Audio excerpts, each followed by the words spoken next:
پیچھے عظمت ہے. ہم سے یہ دنیا جنت ہے, ہم سے یہ دنیا جنت ہے. ایک مرتبہ حضرت موسیٰ علیہ السلام نے اللہ تعالیٰ سے سوال کیا, اے میرے پروردگار, جب آپ اپنے بندے سے خوش ہوتے ہیں تو اسے انعام میں کیا عطا کرتے ہیں؟ جواب ملتا ہے, میں اسے ایک بیٹی عطا کرتا ہوں. موسیٰ پھر سوال کرتے ہیں, اگر آپ اور زیادہ خوش ہو تو اسے انعام میں کیا عطا کرو گے؟ جواب ملتا ہے, میں اسے ایک اور بیٹی عطا کروں گا, اور ان بیٹیوں کی بہترین پرورش پر اس شخص کو جنت کی بشارت دی گئی. سبحان اللہ. میں اپنی تقریر کا آغاز اس عظیم ہستی سے کرنا چاہوں گی جسے عورت کہتے ہیں.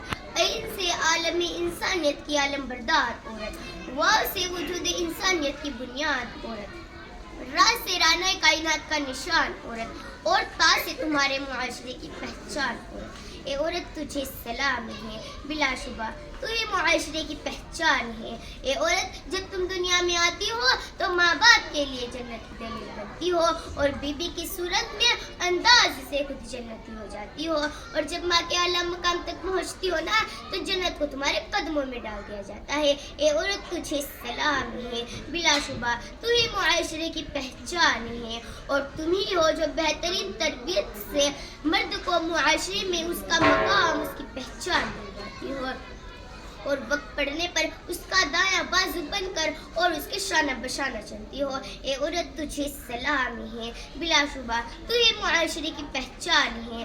14 صدی پہلے مسلم انسانیت نے تمہیں سر اٹھا کر جینے کا دیا.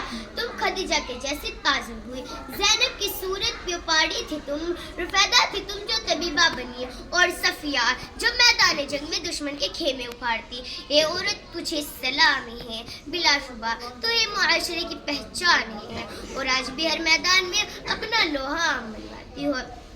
تم معلم بھی ہو, تم مسیحا بھی ہو, وکالت بھی کرتی, منصف بھی ہو, اور سچ تو یہ ہے کہ ہر زمانے کی تم رگے جان ہو. اے عورت تجھے سلام ہے, بلا شبہ تو یہ معاشرے کی پہچان ہے, اور تم ہی ہو ننھی زینب جو اس دنیا سے چلی گئی لیکن اس مردہ معاشرے میں نئی روح پھونک گئی. السلام علیکم ورحمۃ اللہ وبرکاتہ.